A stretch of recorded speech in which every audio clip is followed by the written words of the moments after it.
kudalar. Kudalar keldi kudalar, birge bolayık menge kudalar. Kudalar ezgi kudalar, Tengrim koskan bizde kudalar.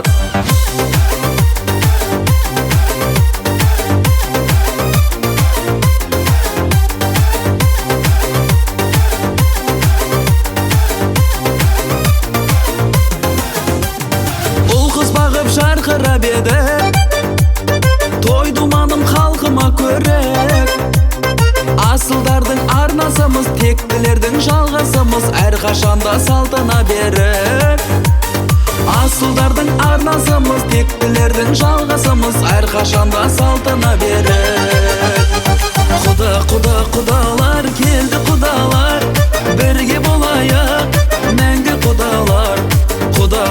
Kudalar ezgi kudalar, Tengrim koskan bizde kudalar.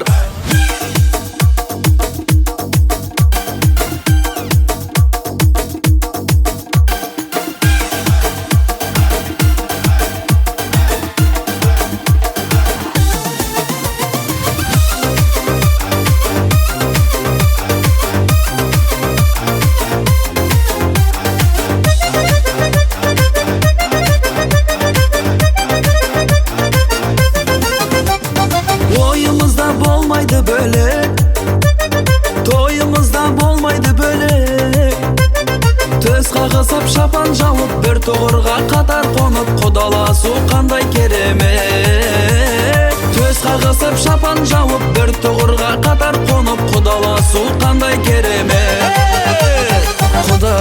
Kudalar, bile kudalar, birge bolayık мәңгі kudalar. Kudalar, ezgi kudalar, Tengrim koskan bizde kudalar. Kudalar keldi kudalar, birge bolayık мәңгі kudalar. Kudalar, ezgi kudalar, Tengrim koskan bizde kudalar.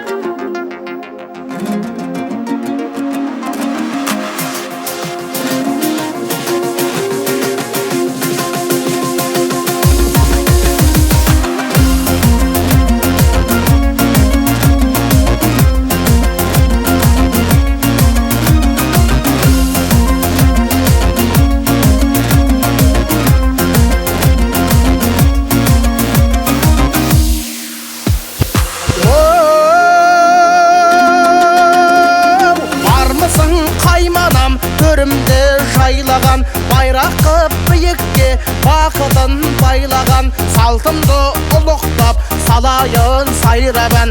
Тойларға ұласын тойларын тойлаған, ақ бітіп ағыңа, бақ бітсін бағыңа. Қашанда қонақтың көңілі қағыба, дастархан жайылған алаштың арына. Қазағым жайғашы құрметті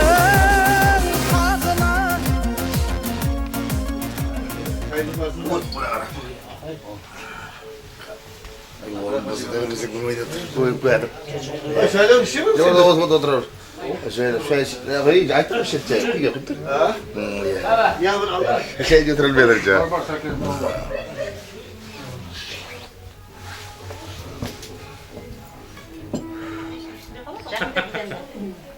Olmasın atayla. То видео. Видео. Бомба бает. Olmasın.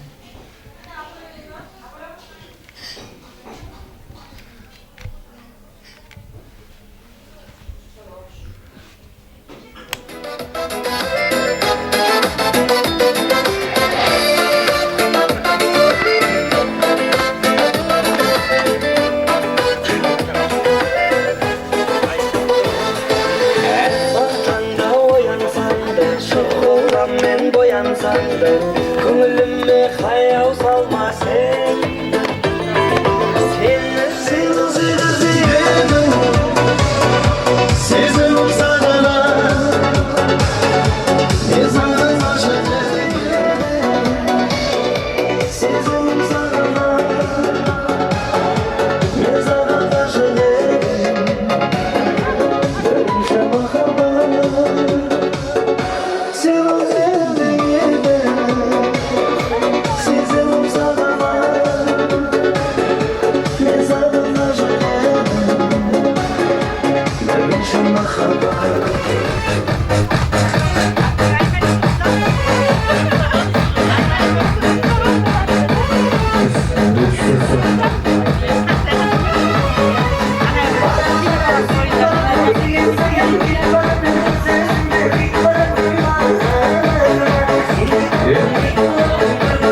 Hoş geldiniz. Cemini yolunun 10 celbirek bire жатқан жаңа құдаларымызды әсебеттерімізбен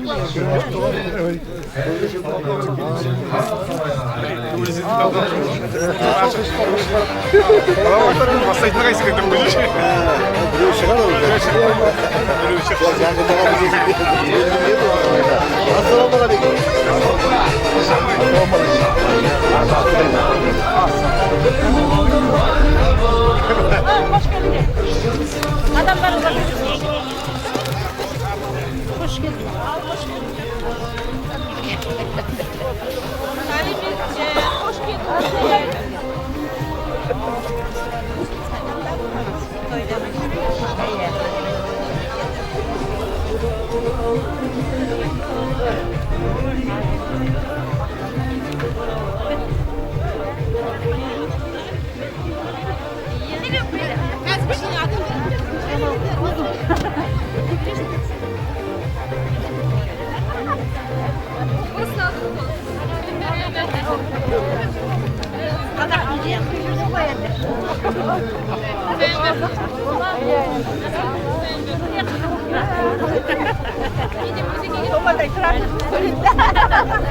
Я соңынан көрсем.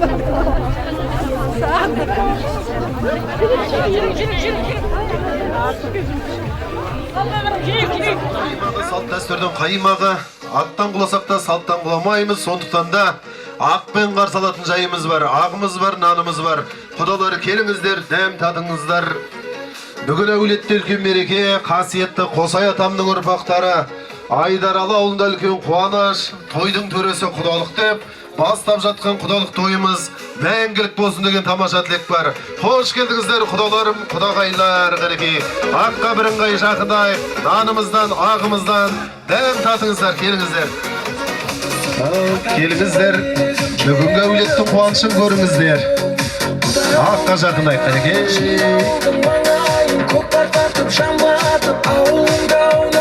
Bir markayıp kalayıp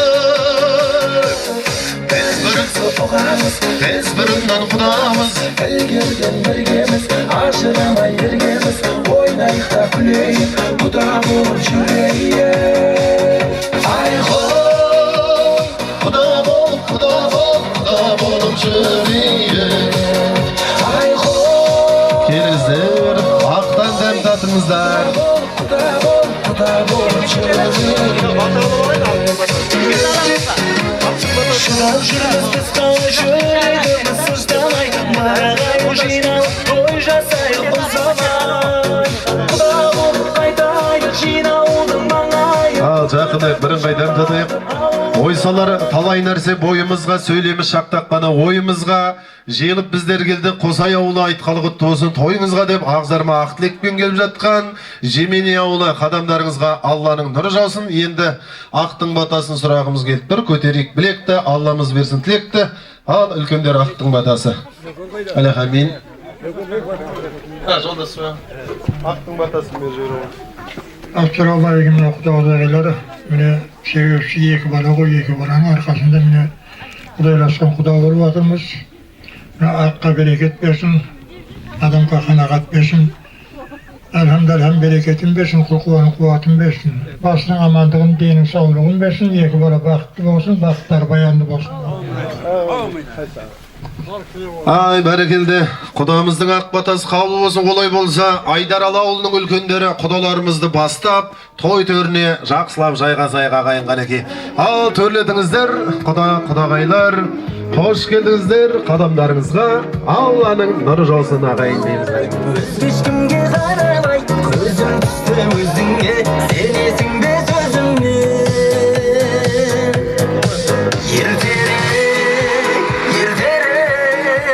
Жанымда жүрші жаным маған еркелеп, ашылмаған жүрегімді мен тұп-тұп қарайын.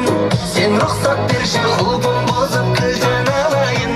Мен сені таңдайын, келін болуға болайын. Өзіңнің қолыңда тағар жесігімде дайын. Ашылмаған жүрегімді мен тұп-тұп қарайын. Сен рұқсат берші құлпым бозып күлден алайын. Мен сені таңдайын, келін болуға болайын. Өзіңнің қолыңда тағар жесігімде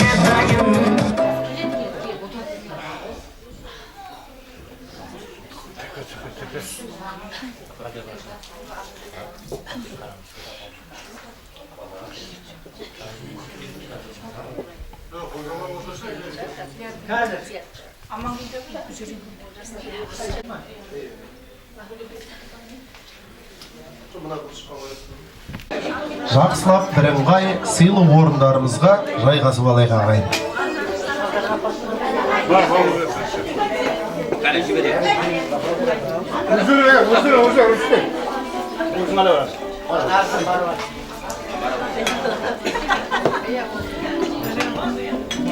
Бүгінгі мерекеміздің қонақтары, қош келдіңіздер. Қош келдіңіздер қадірменді қалайы, қош келдіңіздер қадірменді ағайын. Алдыменен өздеріңізбен амандасып алайық. Жасы үлкен кішісіне барлығына ассалаумағалейкум деп амандастық ағайын. Қош келдіңіздер. Бүгін баршаңызға мәлім. Мерекелі Маңғаз Маңғыстау, берекелі Бейнеу өңірінде тектілігін танытқан Қосай атамның ұрпақтары Айдаралы ауылында үлкен қуаныш. Алысқа хат жіберіп, жақынға ат жіберіп, Алталаштың басын қоспаса да ағайын туыстың басын қосып, бүгін Жемени Кенже ауылы төрге шығады деп, осы ағайын туыстардың барлығын жиып, қарсы алып жатқан жайымыз бар. Ал олай болса, қош келдіңіздер. Тойдың төресі құдалық той дейді. Ұлың өссе ырыс, қызың өссе өріс. Ұлыңды ұяға, қызыңды қияға қондырсаң, бақытты жанның бірісін дейді. Алланың қалауымен қосылған жастарымызға керемет бақыт тілейміз, керемет жанұя болсын. Әке, аналарымыздың жолын болған. Олай болса, қаяқ жерге тасталды, Айдаралы ауылының қуанышы басталды деп бір қол соғайық. Қош келдіңіздер. Бұл әулетті айта кетсек, құрметті ағайын, өскен әулет, өнген әулет, тамырын тереңге жайған әулет, дастарханы баталы, ақ шаңырағы аталы әулеттердің бірегейі, Оразбай әкемнен тараған марқұм жаңылсындай әжемізден бәрі алған, өзі өнген әулеттердің бірі. Оразбай әкемізге және де жалғас және тыныштық, аға жеңгемізге бүгінгі мерекелері құтты болсын дейміз. Кеңінен жайған ақ дастархан, алдарыңызда 90 түрлі ас тұр, дем алып, дәм алып, бұйырғанын алып жеп, ақ дастарханнан алып отырыңыздар, құрметті ағайын. Ерекше қошеметті соғайық, төрге шыққан қадамдарыңыз құтты болсын деп, тектілігін танытқан Жемени Кенже ауылы, қош келдіңіздер деп, құдаларға да бір болса болайық ағайын.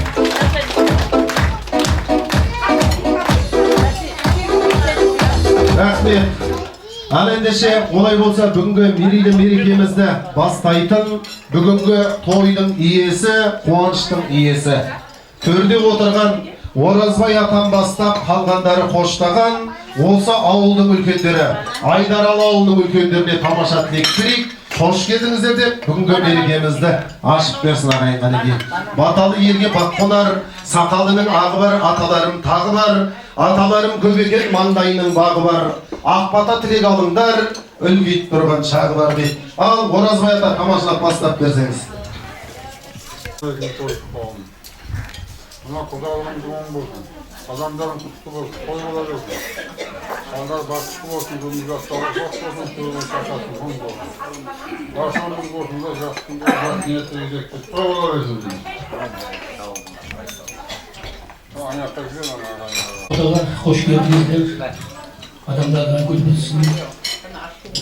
Екі баланың есі ғой. Бала бақытты болсын. Өсі болсын. Шақасы мон болсын, басап кесек тойға келгенде дендерін сау болсын. Ассалаумағалейкум, жасы үлкендер. Мына бүгінгі құдалықтарымыз оң болсын, ұзағынан болсын. Айдара ауылының шаңырағын төрден орындары құтты болсын. Себепші мына екі жасымыз бол, екі жас аман болсын, бетleri сау болсын. Өздерінен өлі өсіп, екі жаққа қызметі өйсін. Ортаға салынып атқан алтын көпіріміз де мәңгі болсын. Баршаңызға денсаулық тілейміз, той тілейміз шаңырақтарыңызға. Барсақ келсек деп, той деп қойған атына северейік деп. Балдар аман болсын деп. Рахмет. Осы ауылдың үлкендері, Айдаралы ауылының үлкендері. Әкелеріміз бастады, бір қол соғып қойып, ал ендеше ақ жаулықты аналарымыздың да тілегін қоса ала кетейік. Ал осы ауылдан әжелер, аналар, ауыл үлкендері тамашалап бір тілекті жалғаса.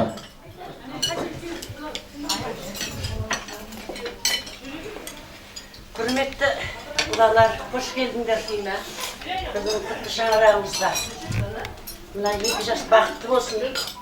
Келген қадамдарыңа гүл бітсін. Барлығымыз енді осы 2 жас қой. Біз дастарханның басында қауымдастырып жинап жатқан. Баршаларыңыз құтты болсын айтамын.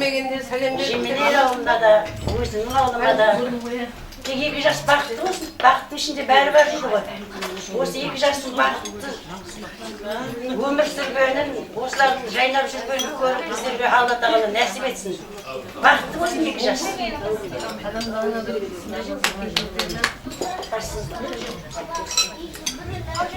Ал жақсы құдалар, құдағайлар, қош келдіңіздер. Жеменей ауылы. 2 жас бақытты болсын, бақыттары баянды болсын. Ортаға салған алтын көпірлерің мықты болсын. Қош келдіңдер Жеменей ауылы. Келіндеріміз құтты болсын. 2 жастар бақытты болсын. Мына астың дәмін келтірген бұздан айналайын, 2 жақты жақын болған қыздан айналайын деп, осы қыз болмаса біз сіздерді танымаймыз ғой. Құдай қосып, әйтеуір міне, құда болып келіп жатсыңдар. Адамдар құтты болсын. Біз қызымыз әлі кішкентай деп жүргенде, ұлдың үлгейгенін армия білет, қыздың үлгейгенін ел білет деп қызымыз алып кетсіңдер. Не болса да бақытты болсын, жас, ақыл кеңестерінде беріп, ата енелері. Әйтеуір, жақсыны асырып, жаманы жасырып, осыларды жаңағы үй күйлі болып кеткенше, көтеріліп кеткенше құлағында қалады, ақыл айта беріңдер. Бір сөз болмаса, бір сөз құлағында қалады әйтеуір. Айналайын келін балаларым, ұрыссаңдар, ана бөлмелерінде ұрысыңдар. Сыртқа шықпаңдар, ұрысқандарын білмейді біз. Енді сіздер келін алып, қуанып отқанда сіздер ұрысқандарыңыз көріп отырмайық. Ұрыстарыңыз үйдің ішінде қалсын, сыртқа күліп шығыңдар деп. Олар ұрыста бізге шай бата ма? Сол 2 жасқа ақылдарыңды айтып отырыңдар. Жасы қояды олар. Міне біреулер келін алмай, ойбай қыз бар ма деп ел ақтап жүр. Құдайымда қолдарыңызға бақыттысы қонып жатыр. Бақытты бағалай білейік. Қолдарын шығып алмайық. Сол 2 жас әйтеуір ар жағында болса түсіне береді ғой. Дастархан басында жайлап ақыл айта беріңдер. Бірі болмаса бірі құлағында қалар. Солай білейін. Енді бәріміз де қыз ұзатып келін алып отқандарымыз ғой енді міне. Сол балалардың бақытын ойлайды. Бақыттары баянды болсын. 2 жақта қызметтері бұйық. Сіз біздігіміз жақсы болсын. Аспан ашық, жеріміз тыныштық болып, бәріміз тек тойлаған болса, ол қыздарымыздың тойы болсын. Аспан ашық, жеріміз тыныштық болсын, бәрімізге Алла жар болсын. Аман болайық. Тойлағанымыз той болсын.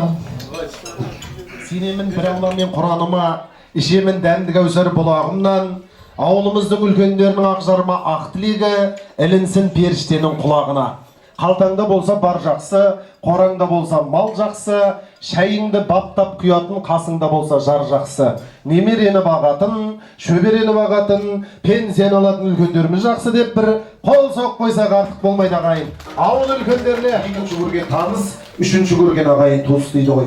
Сондықтан да көрген бар, көрмеген бар, білетіндер бар, білмейтін кісілер бар. Сондықтан да қос әулет танысып алайық, білісіп алайық деп таныстыру рәсімін жасағымыз келіп тұр. Алдымен Есен ауылынан келген бір көкемізге, ағамызға микрофонды берейін. Өзіміздің әулетімізді, бірге келген қонақтарды бірыңғай таныстыра кетейік ағайын қанекей. Ал Жеменей Есен ауылын таныстыратын ағамыз кім екен? Микрофонды берейін. Аттан шыққан ағайын қол көтеріп отырайық, Алетімді қош келдік осай ауылы. Ана құдалымыз оң болсын. Ал арамызда алтын көпірлеріміз мықты болсын.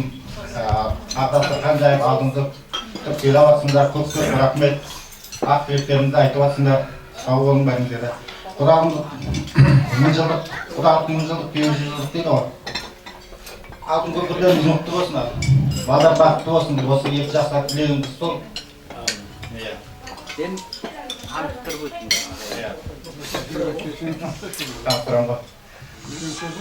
Ал енді мына кенже ауылдан үлкен ақсақалдарымыз Жолдасбай деген ағайынды бар. Ауылымыздың ақсақалы Қасында Шолпан деген әжеміз отыр, жағынан өте. Одан кейінгі Сейітжан деген жиеніміз, Қожелден көшіп келген үлкен ақсақалымыз осыларда, әрі жиен. Одан кейін мынада Нұрқы деген немере ағамыз. Үлкен кісілер енді бір-бірін танып отыр, ауылда бірге отқанында берілген дәмсіз болған. Олайда ағамыздың үйінде әжеміз отыр, Айтбеке деген Әлидің қызы. Қолдарыңыз көтеріп отырмын. Сосын мына отырған менің әкемнің інісі, әкемді үш ағайынды кісі, үлкені ол дүниеден өтіп кетті, Әзімхан деген. Одан кейін біздің әкеміз өмірден өтті. Одан кейін қалып отқан ағамыз, әкемнің інісі, Жұман деген ағамыз отыр. Жолдасы отырған жерде Алмагүл деген Қырықмылтықтың қызы жоғарыда. Ана отырған Қырғызбай деген ағайынымыз. Осы ауылдың үлкен ағаларымыздың бірі. Сонан Шынбай деген нағашымыз, мамамыздың інісі, шешеміздің інісі. Мына Нұргелді деген ағамыз, мына Мұқ ағамыздың баласы, ол үйде жеңге отыр. Арайхан деген жеңгеміз. Мына отырған енді Базарбай деген осы ауылдың үлкен құдасы, менің үлкен ағам. Жолдасы отырған жерде Көчат деген Бәйімбеттің қызы. Және де сол жеңгеміздің нағаш келіні келді, осы жерде Мәруа деген Қырықмылтықтың қызы. Қырықмылтық. Келін бар, жастар жағы естімер. Сосын енді мына жерде Қоныс деген інім отыр. Келін Шоңайдың қызы еді. Ол енді жастар жағында отқан шығар. Тұрып қол көтеріп отырмын. Сосын Шынбай деген нағашымыздың жолдасы отырған жерде Жаңыл деген Қажаудың Зорбайдың қызы. Сосын ана жерде Нұржамал деген жеңгеміз отыр. Құдайберген деген ағамыздың жолдасы. Сосын ана жерде енді Борангүл деген апамыз отыр. Апа қолын көтеріп отыр. Мен әкеміздің қарындасы, әкеміз енді үш ағайынды екі қыз еді, апасы өмірден өтті, жақында осы қалып отқан жалғыз қарындасы. Сосын ана жерде мамамыздың апасы отыр, Мамық деген барған жері Беге, түскен жері. Сосын енді бұл жерде құдамыз бар, мына Базарбай ағамыздың өзі екі қыз тұрмыста, 4 қыз, 3 бала, 2 қыз тұрмыста, 3 қызы бар, 3 баласы, осы баласы үлкеннен Тұсауылдың күйеуі. Мына екінші қызының атасы. Құдамыз. Бегей. Мына жерде жолдасы отыр, Жаңылсын деген Шоңайдың қызы. Сосын Базаркүл деген жеңгеміз отыр. Қолымды көтер. Әлидің қызы. Сосын тағы бір қарындасымыз келіп отыр. Сұлушаш деген қарындасымыз келіп отыр осы жерде. Екі жақтан бар. Апамыз. Сосын осы жерде көш әрі Өзбекбай деген ауылдың үлкен ақсақалы бар. Жары енді үлкен кісі грипптің тұмаулап кішкене келе алмай қалды. Балдар жұмыста шаруамен. Ол үйде жеңгеміз келіп отыр, Гүлсара деген. Табынның қызы. Енді балды енді басқа. Апамыз, шешеміз Әлидің қызы, апамыз, әкеміз өмірден өтті, енді шешеміз Әлидің қызы. Енді біздер 3 ағайын, 1 қызбыз. Шешеміз енді 7 құрсақ көтерген. Енді қазір осы 4-еу бар, жақында осы бір қарындасымыз қайтты. Оларда бесақ жатты. Осы жерде Амангүл деген қарындасымыз келіп отыр. Әлиде. Мынау енді үлкен құдамыз Базарбай деген. Мен ол жерде келіншегім бар, жолдасым Бегейдің қызы, Есен Бегейдің қызы. Марал деген.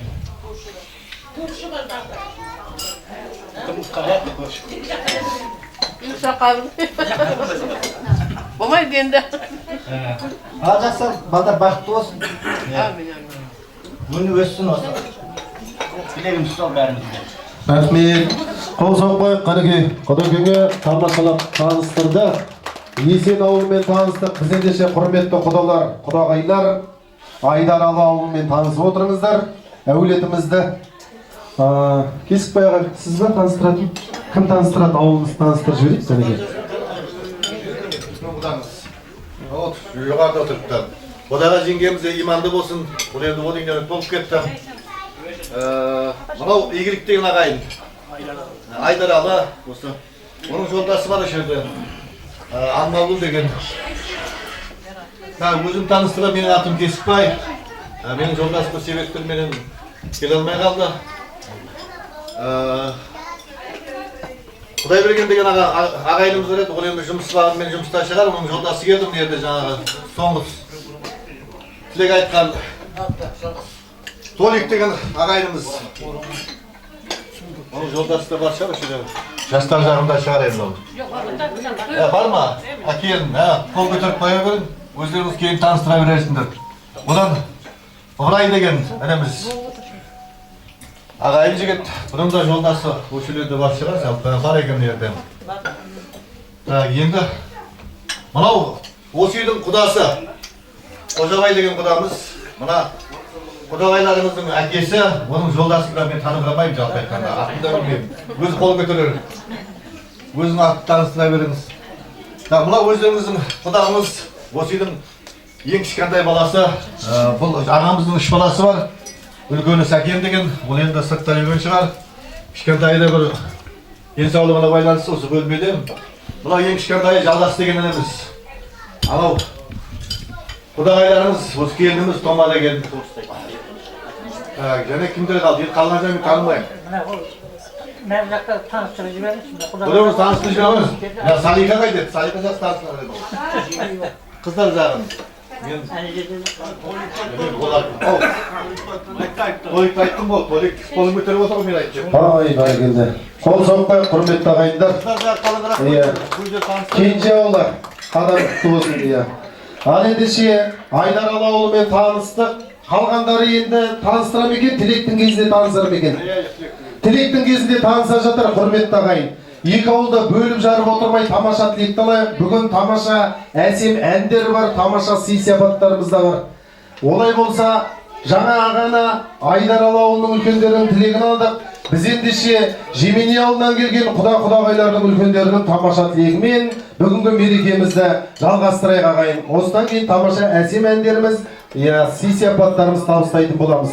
Ал қош келдіңіздер де бір қол соқпайық құдаларға. Екі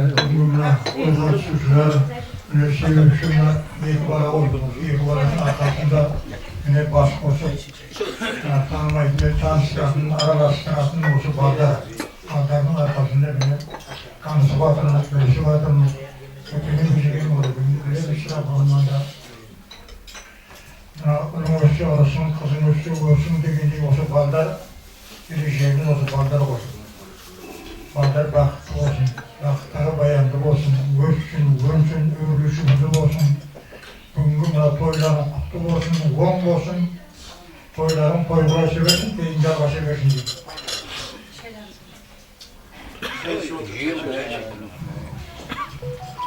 Құрметті құдалар, құдалықтар құтты болсын. Сүйекер екі бала ғой, бәріміз таныстырып жатқан.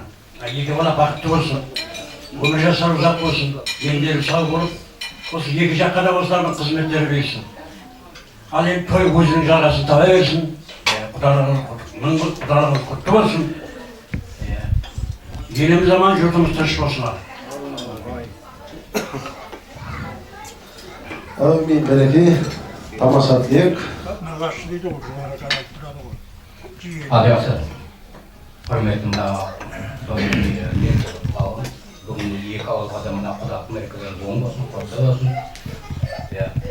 Мына құдағайлар ақтарсақанда қарсы аласыңдар осы. Сый құрметтеріңе бәріне рахмет. Осының бәріне мына балдарымыз ғой, екі баламыз бақытты болсын, жастары ұзақ болсын айтып. Қай жерде көрсетеді, тойда жүрек ал. Той қаласы, балдар бақытты болсын. Барма тағда үлкендеріміз.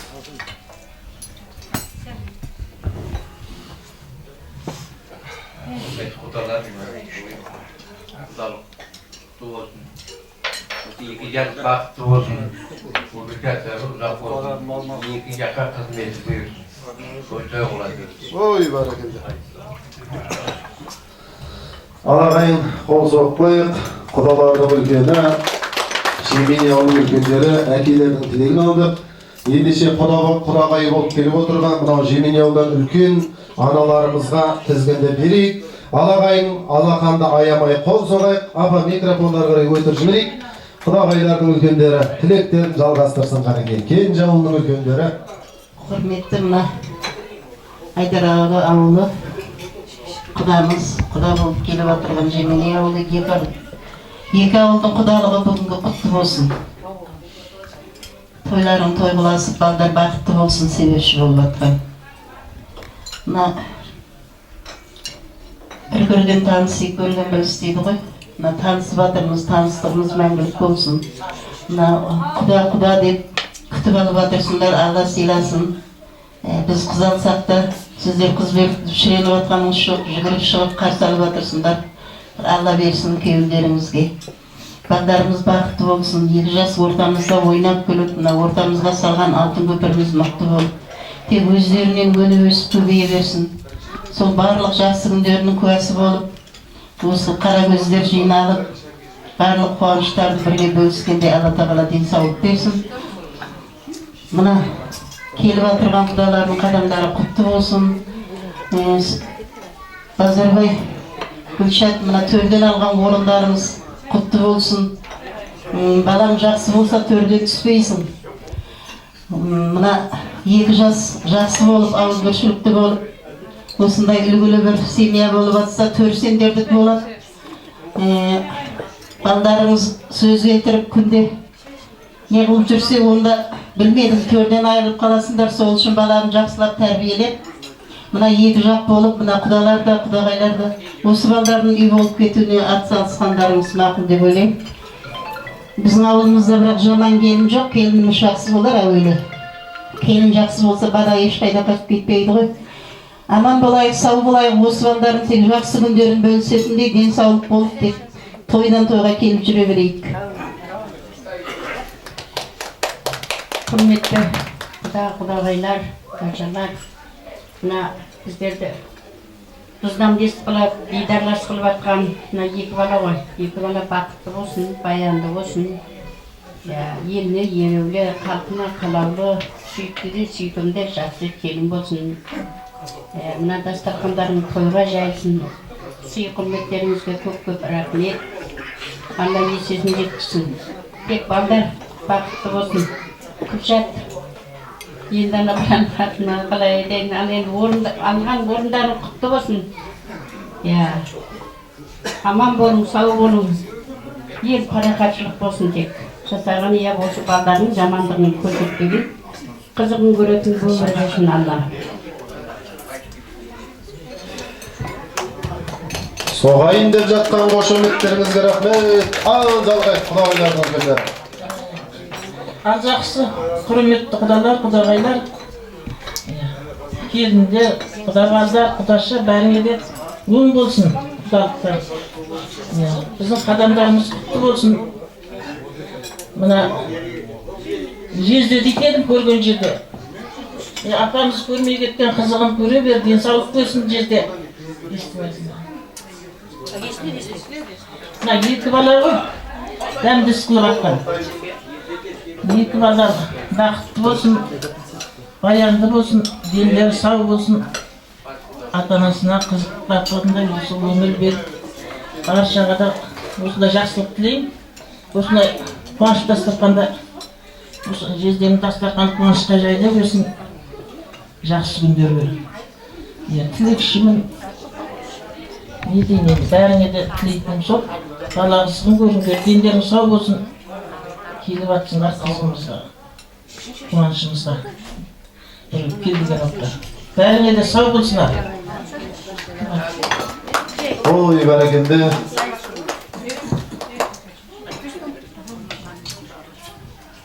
Кенже ауылының үлкендері. Ал жақсы, құрметті құдалар, қош келдік. Себепші екі бала ғой, балдар бақытты болсын. дастархан толы болсын деп тойға келейік, баршаға той тілеймін. Ал тілекті жалғай берейік. Құрметті құдалар, осы жиынның себепшісі болған 2 жас бақытты болсын. Бала-шаға аман болсын. Ауызбіршілікті болсын, осы 2 жас тек бақытты болсын. Ақжігіт мына келін төрден алған орындарың мәңгілік болсын, құтты болсын. Осы отырған қауымның бәріне той тілеймін, бәрі жақсы ниетте жинала берсін. Құтты болсын құдалықтарың, құдалар. Ағайға неге ақтастырған жайып, сый құрмет жасап атыңыз, сый құрметіңізге рахмет. Мына кімнің жалғаспен томанға алғашқы қызыға құтты болсын. Мына себепшісі болған 2 жас қой өмірде бақытты болсын. Ата-аналарына адал қызмет етсін, дені сау болсын. Келсек сіздердің үйлерге тойға келе берейік. Бәріңізге той тілеймін. Балдар бақытты болсын. Мына қайны мен келінні алған орны құтты болсын. Тек тойға қатынаса берейік. Құдағымыз 1000 жылдық болсын. Мен қол соғайық ағайын Ғанеке. Қос әулеттің үлкендерінің тілегін алдық. Әже микрофонды. Есен алдық. Алтын тоның болса да жаға менен жең керек, қанша батыр болсаң да ағайын мен ел керек дейді құрметті ағайын. Сіздердің тамаша тілектеріңіз қабыл болып, періштенің құлағына шалынсын, және де сіздердің жолдарыңызда қосылған жастарға берсін деп бір қол соқпайық. Бірінші сыйлықты құрметті ағайын тамаша тілекпен бүгінгі мерекеміз бастаған төрдегі құдағай әжеге беріліп өттір. Жолдасбай атам үйдегі әжеге осы сыйлық тамаша тілекпен бастаған үшін өтір жіберейік. Тарихи төрдегі әже құтты болсын. Қол соқпайық.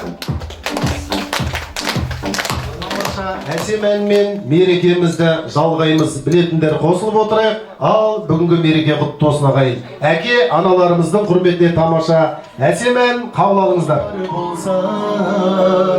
Қолымын саған ерген әнім жырымы дейтін ұлым мамы дейтін сені жақсы көрем әкем.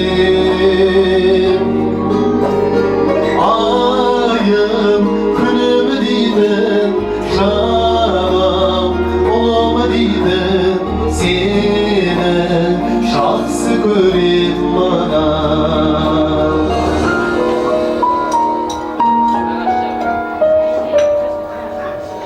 Бастарым қанар еді, анаға әрки еді, әкені сыйламаса кәрліктің бар күйеді. 100 мектеп бере алмайды сен берген тәрбиені. Әнім жырымы дейтін ұлым баламы дейтін сені жақсы көрем әкем. Айым күнімі дейтін жаным баламы дейтін сені жақсы көрем мана. Құлы құтты ағайын. Кенже ауылы мен Айдар ауылының ортада салып жатқан алтын көмірдің тұғыры мәңгілік болсын. Той қонақтары баршаңызға жұмыста қуаныш көп болсын. Әулеттеріңізде әке аналарымыздың құрметіне. Күнімі дейтін жаным ұлымы дейтін сені жақсы көрем мана. Әкелер, аналар аман жүрсін деп қол соқ қойыңыздар. Ал ендеше құрметті ағайындар, әке аналарымызға ән арнадық, құдалардан өнер сатылмайды бағаланады деп спонсор болып жатыр. Алайын десем ұят, бірақ қалтама сиятты келген бір асаба.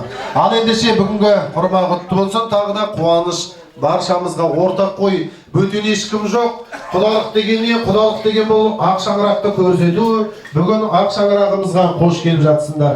Біз ендеше бүгінгі мерекеміздің иелерін бір сәтке ортаға шақырып алайын. Келіңіз аға. Иелері өздері қазір қай қонаққа беретінімізді мұқият қарап тұрады. Қазір тамаша бір шумақ әсем ән жолдаймыз. Барлығымыз қуанышқа келдік қой, құрметті ағайын. Аямай қол соғып, бүгінгі тойгерлеріне кішкене поддержка беріп отырса, болды. Тамаша бір шумақ әсем ән. Одан кейін, сұрайым, одан кейін Жәке, ең мықты көңіл күймен отырған құда кім деймін? Сол кезде бір екі кісіні көрсетесің. Мықты, көңілді отырған, құдалардан. Сіз құдаша, құдағайлардың ішінен екі кісіні көрсетесіз, 4 сыйлық берем ағайын. Ал, кеттік олай болса, аямай қол соғып отырайық, кеттік тамаша әсем ән. Айғай, қошемет, қошемет! Қол соғып үйге бұтылсын. Шақ! Шығарымға бұлсқан. Үйдеуім әсем қалам, келді асаба барам. Үберіңкі көңіл, осынша әсем тұман. Үйдеуім әсем қалам, келді асаба барам. Үберіңкі көңіл, осынша әсем тұман. Оразбай атам салатой, жалғыз біздің балатой. Қалақтарындар дәргой, ашығына жабой. Оразбай әкем салатой, жалғыз ағым балатой. Қалақтарым бар дәргой, ашығына жабой. Ең көңілді құда-құдаға қайыз болды. Шапалақ, көй, бір, хоппа.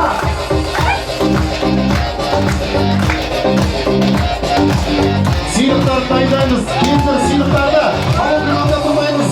Жырдан маржан шашасын, әсем әнге саласын. Бүгін төрге шыққан, жеменейлер жасасын. Жырдан маржан шашасын, әсем әнге саласын.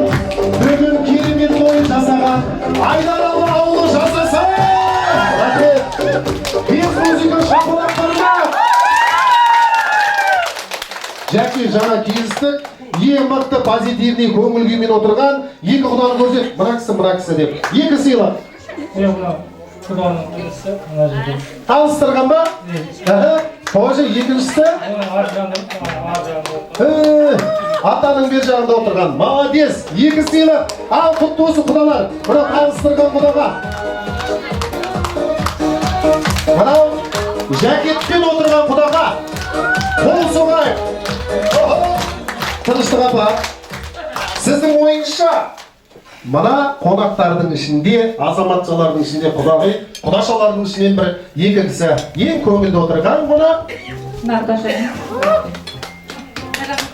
Асыл көлік, қара көлік. Әкел жексен. Бәрекелді. Қол соғайық. Біреуін алыңыз апа. Үйде не жоқ, соны алыңыз. Дейм әсіндесіп жатырым ғой. Міне, құтты болсын ал. Қол соғайық ағайын. Осындай сыйлықтар бар, құрметті ағайындар. Әншілер де бар, бишілер де, жаршылар да барлығы бар. Аллаға шүкір. Дей тұрғанмен кішкене ағайын, мен реті келсе топтап берем. Кішкене асықтырмаңыз, Үйге барғанда не істейміз? Ерте бітті. Күнде үйренген бір кемпіріміз ғой, аталар. Қарап отырамыз қасқауаны. Одан да көппен жүрген ұлы той керемет болады ғой. Біз десіп, сіз десіп, бір жеңнен қол шығарып, бір жағадан бас шығарып, бүгінгі мерекемізді көтерейік. Нағашыларға бір қол соғып қойып.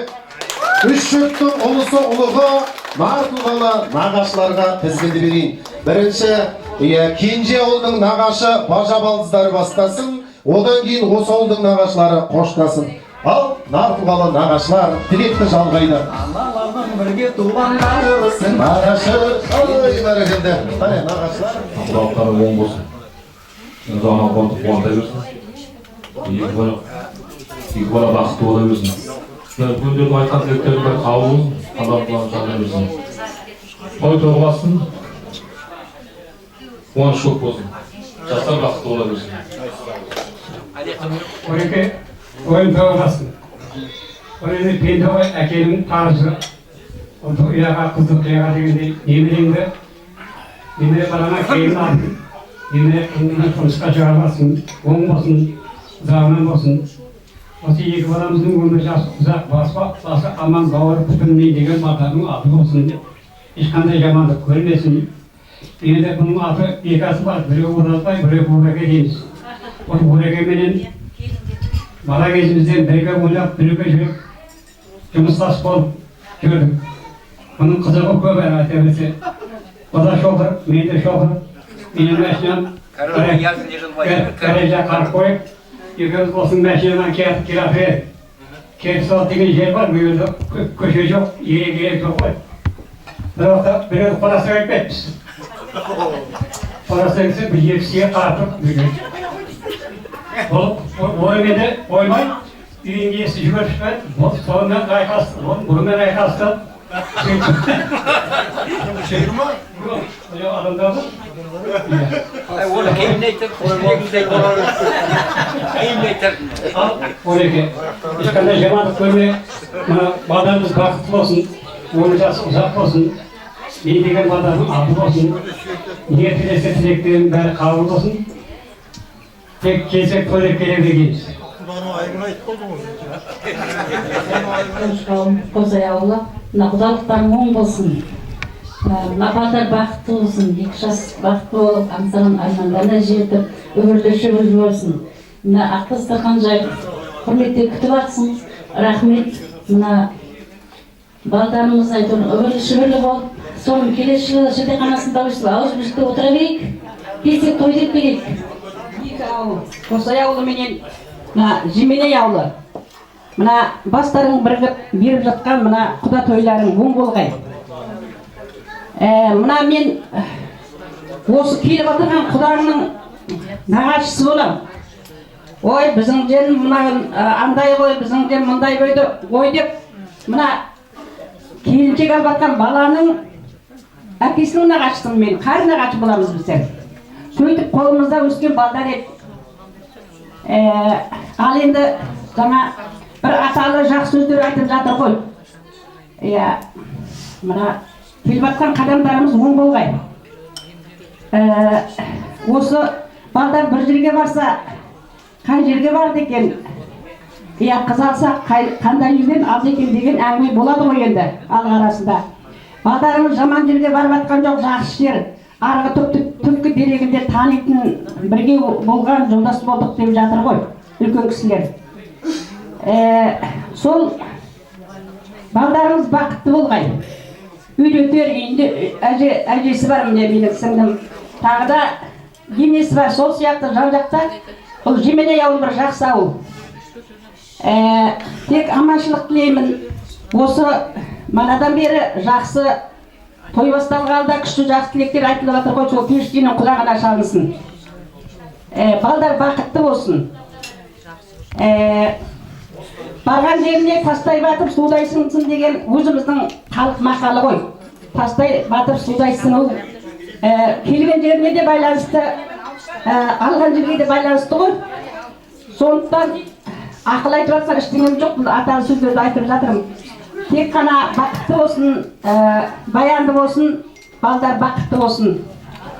Той қыласын, мына дастархан жегінде отырған баршаңызға жақсылық, осындай құда той, ұл қыздың қызығына тоймай жүре беріңіздер, баршаңызға той тілеймін. Аман болайық. Ай, бәрекелді. Нағашылар бері қарай өтіріп жіберейік, қол соғып қойып қанеке. Қазір ән сұраймыз, әншілер болса. Ал ендеше Кенже ауылының нағашылары, бажа балдыздары түгелдей тілек айттық па? Тілектеріңіз қабыл болып, періштенің құлағына салына берсін. Біз ендеше олай болса, осы ауылдың кәрі нағашылары, өз нағашылары, бажа балдыздар деп тілек бергім келіп тұр. Ал қос әулетті бөліп жарып отырмай, осы ауылдың мен нағашысымын, мен бажа балдызбын дейтін ағайындарға тілек берейін ағайын. Ал кеттік аға. Ассалаумағалейкум. Мен келіністің нағашысымын. Қосай ауылы, Жеменей ауылына құдағыңыз оң болсын, құтты болсын, бағдар бақытты болсын, өмір жасы ұзақ болсын, дені сау болсын. Тойыңыз той боласа берсін. Қызмет екі жаққа берсін осы балдардың. Екі жаққа да құтты болсын тойларыңыз.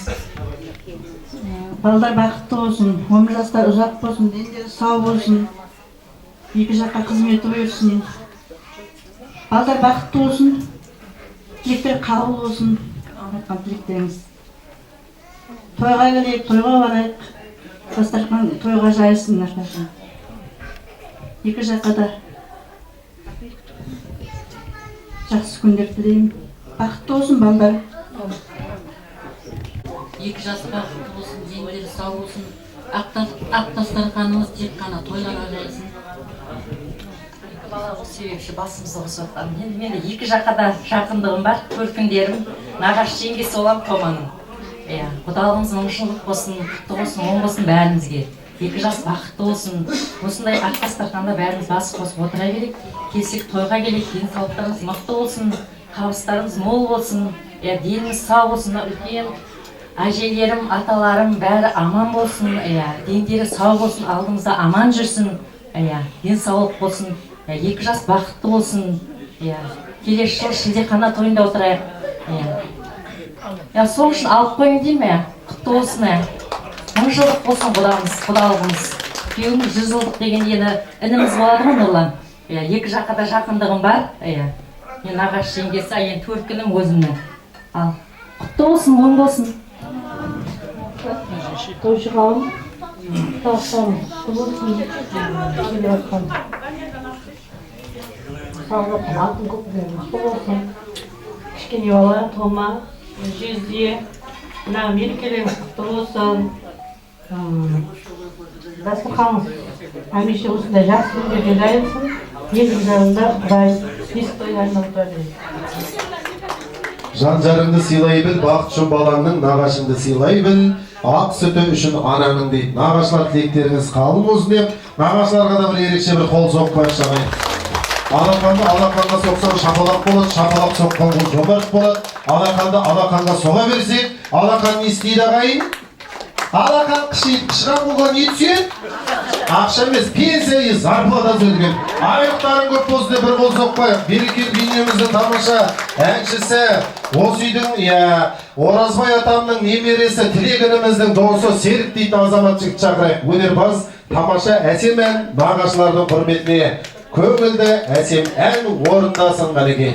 Ауыздарыңыз дәмде, құлақтарыңыз тамаша әсем әнде болсын. Ал Серік.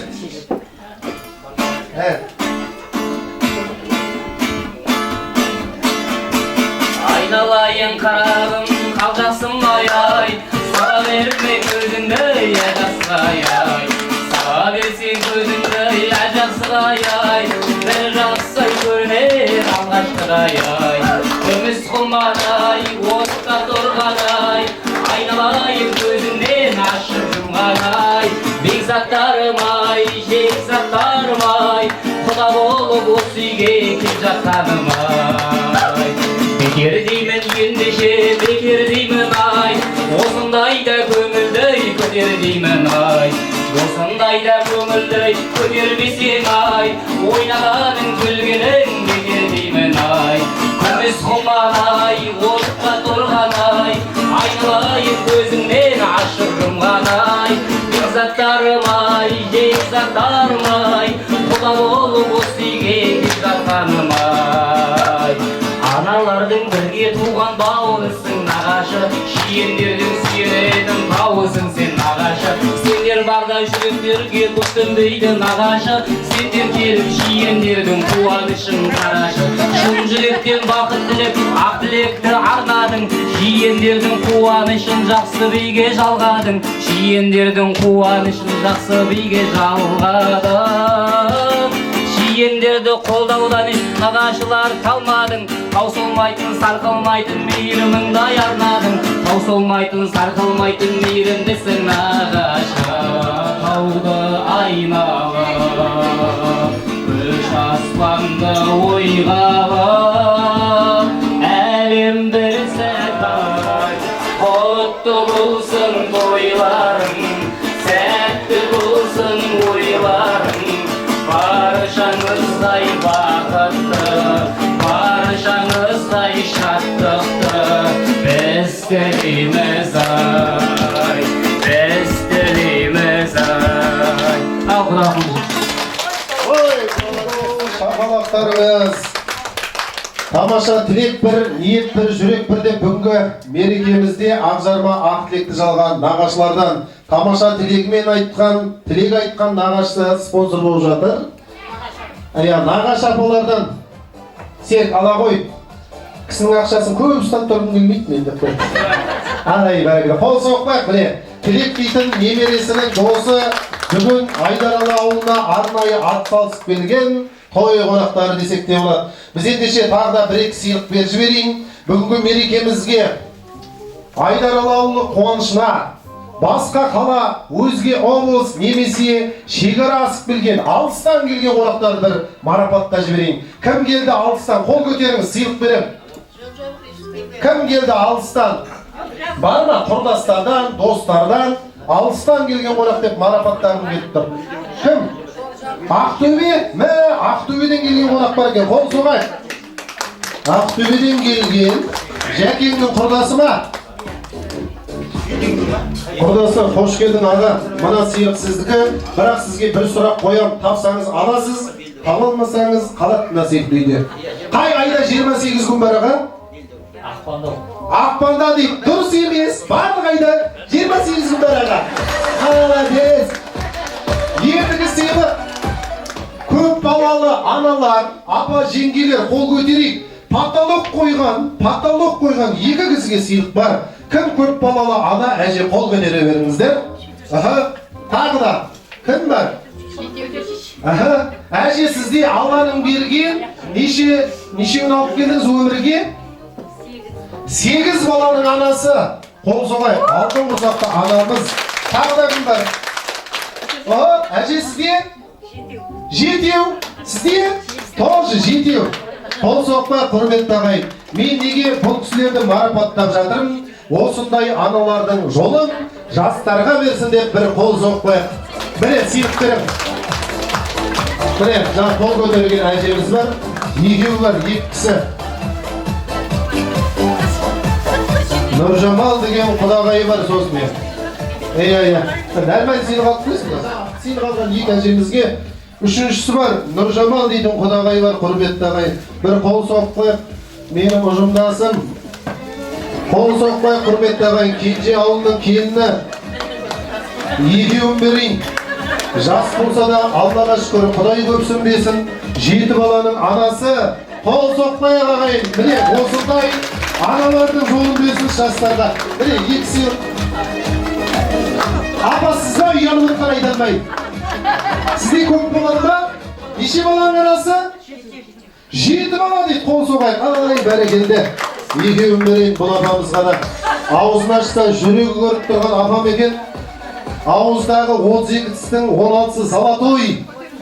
Апам қатты күлсе, аузы ламбар деген ғой. Қол соқпай. Мә, сыйлық. Қол соғамыз бағайын.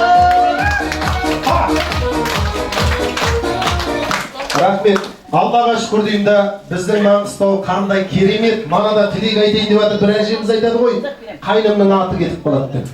Баяғыда 60 дейтін атамыз немере келін сүйіп, әулетке түсіп, сонда жаңа келін сынап жатыр дейді. Келін айналайын, менің көзім жетіңкіремей тұр, мына ақшаны санап берші деп 60 теңге шаш жіберген екен. Жаңа түскен келінде чустр екен ғой, сонда санап жатыр дейді. 55, 56, 57, 58, 59, атам бір, атам 2 деп кеткен екен.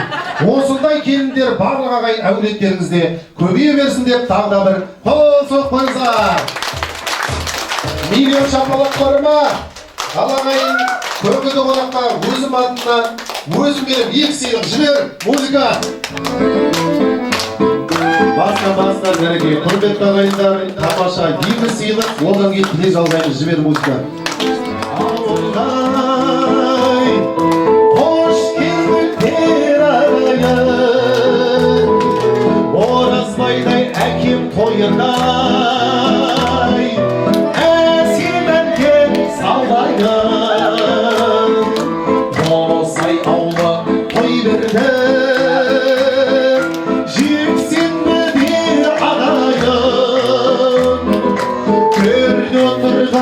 Жемелей ауылдай, ол сәнімді арнаймын.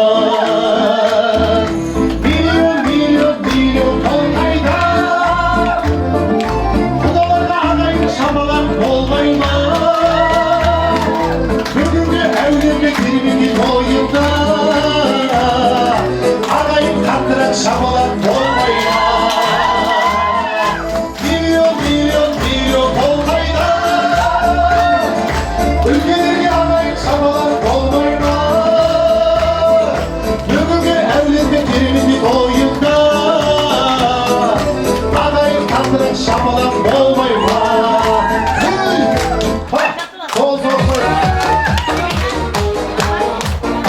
Міне, атыңыз кім?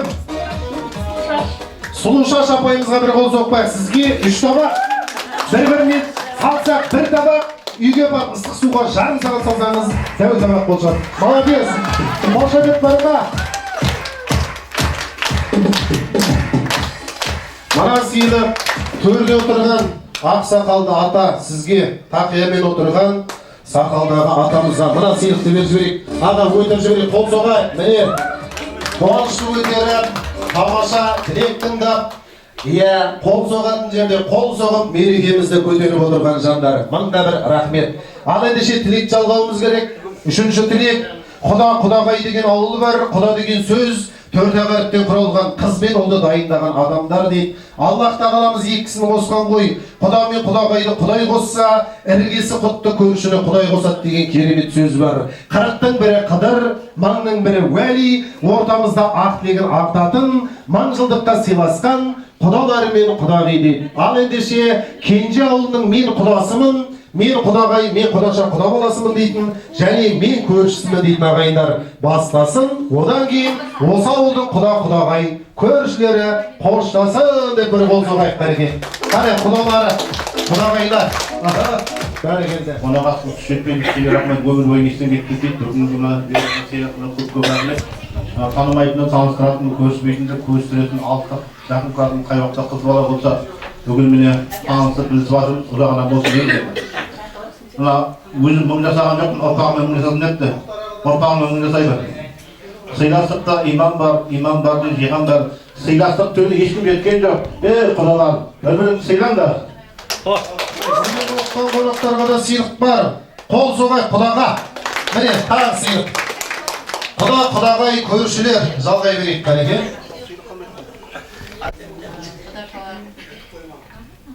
Құдалықтарыңыз оң болсын, екіліңіз бақытты болсын. Құда мың жылдық болсын, күйеулеріңіз 100 жылдық болсын.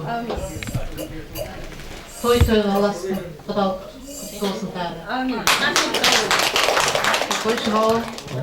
Құдалықтарың оң болсын. Келіп жатқан құдалар қадамдарына гүл бітсін. Мен 2 шақырда көрші болғанмын. Шақырып жатқан ата оғылдан алдыңғы көршілер, қазір келіп жатқан көршілер, қазіргі көршілер қадамдарына гүл бітсін, оң болсын. Дастарханыңыз тойға жайсын, тойларыңыз тойға аласын. Барлық уақытта келсеңдер, басыңда тойға барыңдар, тойға келіңдер. Денсаулықтарың мықты болсын. 2 жастың 2 жаққа қызметі берсін. Келіп жатқан жеңілдей ауылып келіп жатқан қадамдарын құтты болсын. 2 жақты таныстырып жатқан 2 бала ғой. 2 баланың бағы болсын, баянды болсын. Тек қай уақытта да осы үйге келсек той деп келейік. Басаман денсау болсын.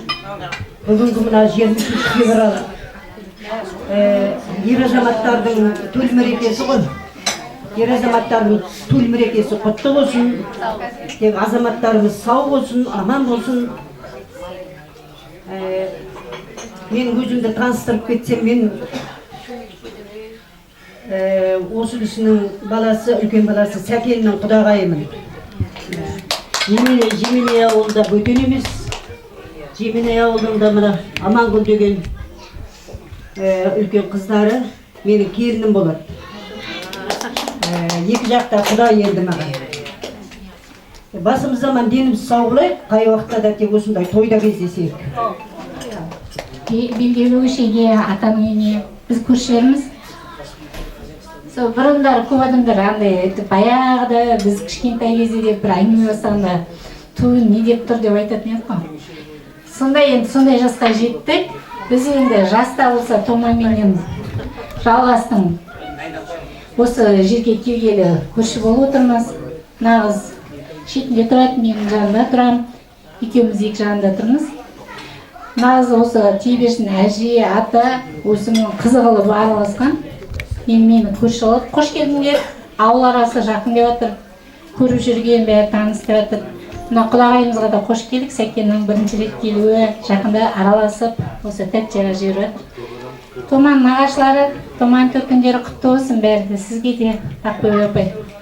Ал жақсы жерден деп мана сіздер өлгенше бақтап жатсыңдар ау. Енді қызымыздың жақсы болғасын біреу алып кетпесін деп ерте алып жатсыңдар.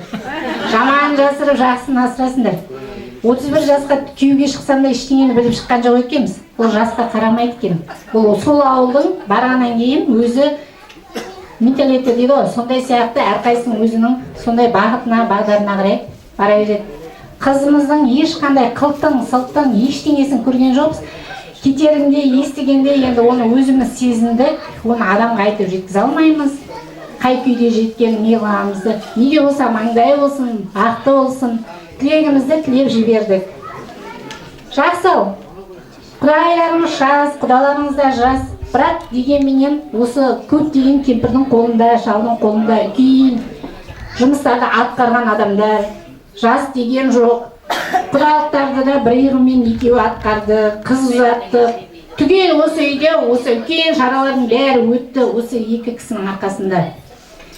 Осы кісілер жақсы болғасын, қыңқылы жоқ, сыңқылы жоқ, кір жемейтін болғасын, бәріміз де теуіп кіріп теуіп шығамыз сөйде. Мына Айдаралының келіндері, үлкен кісілер көріп жүр біздің, қалай келіп, қалай еркінсініп жүретінімізді. Осындай көршіміздің барына мен мақтанамын. Оны сағаттап айтуға да ешқандай да қарсылығым жоқ, шаршамаймын да ол үшін де. Ата, сіз денсаулығыңыз мықты болсын, деніңіз сау болсын. Жүре бер ұрсып бізге. Қайдасың, неге келмедің деп іздеп тұрады, соған марқаямыз, сөйтіп отыра беріңіз сөйлеміз алдымызда. Дендеріңіз сау болсын ал. Қадамдары құтты болсын құдашаларымыздың. Кеше біздер көршілер тойға бардық, сыйлығымызды бүгін бергіміз келіп отыр қызымызға. Көршім апасы екеуміз. Алып алайық. Беретімізді алып алап. Ал, табыстайық қанекей. Көршілер. Атқа шапалып бәрін айтып қой енді. Қосыларыңыз деймі? Ал ата, тойма жалғасын, құдалықтарыңыз мың жылдық болсын, құтты болсын. Жанатай бауырым бақытты болсын. Мен көршімін, бір жағынан атаның қызымын деп, қызымын деп жүремін. Құдағайлар қош келдіңдер, қадамдарына гүл бітсін. Сол жастар бақытты болсын.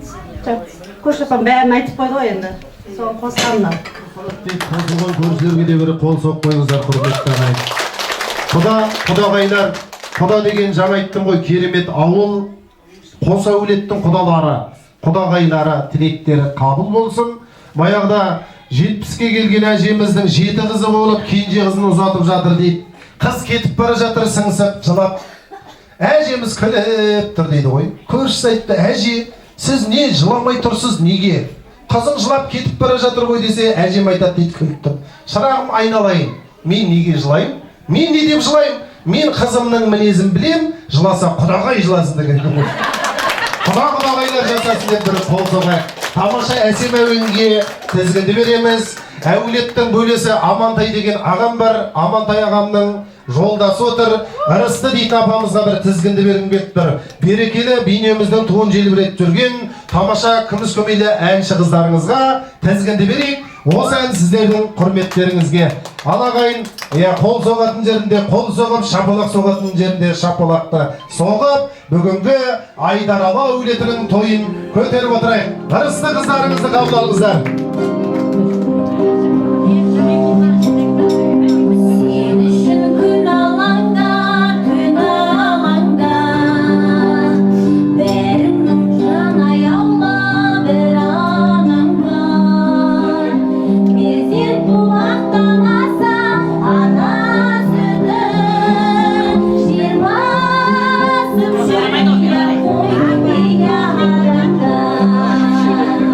Anamның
шын жүректен тебіретіп ән салған, тыңдаған жан даусына тамсанған, атын атап жіберсек те егерде көпшілігі ырысты қызымыз келді деп жар салған еді. Қол соқпай қандай керемет дауыс иесі, той иелері әулеттің атынан апай 2000 доллар және әулеттен той сыйлықтары. Қол соқпай, әке аналар жасасын деп қол соқпай, құдалардан ой бәрекелді. Мінекей, ырыстабай. Айттық қой, әншідей көп, тамаша өнерпаздарымыз жетеді. Бүгін Айдаралы әулеті мана айттың ғой. Алысқа хат жіберді, жақынға ат жіберді. Алталаштың басын қоспаса да ағай туыстың басын қосты. Ал ендеше мереке құтты болсын деп тағы да бір қол соқпайық ағайын. Енді сіздер кеш келдіңіз деп айта алмаймыз. Біз ертерек баста жібердік дейміз ғой. Ал ендеше қадамдарыңызға Алланың нұры жаусын. Жақсы тілек жарымыз, көп тілегі көл, мың тілек ішінде бір тілек қабыл болады деген керемет сөз бар. Баталы сөзге, иғарып осында қос әулеттің жақын жуықтары, бауырлары тамаша тілегін айтып жатыр. Мереке құтты болсын. Және Оразбай әкемізге бір қол соғайықшы. Әкеміз алдымызда аман жүрсін деп бір шумақ әсемен әкемізге арнайық.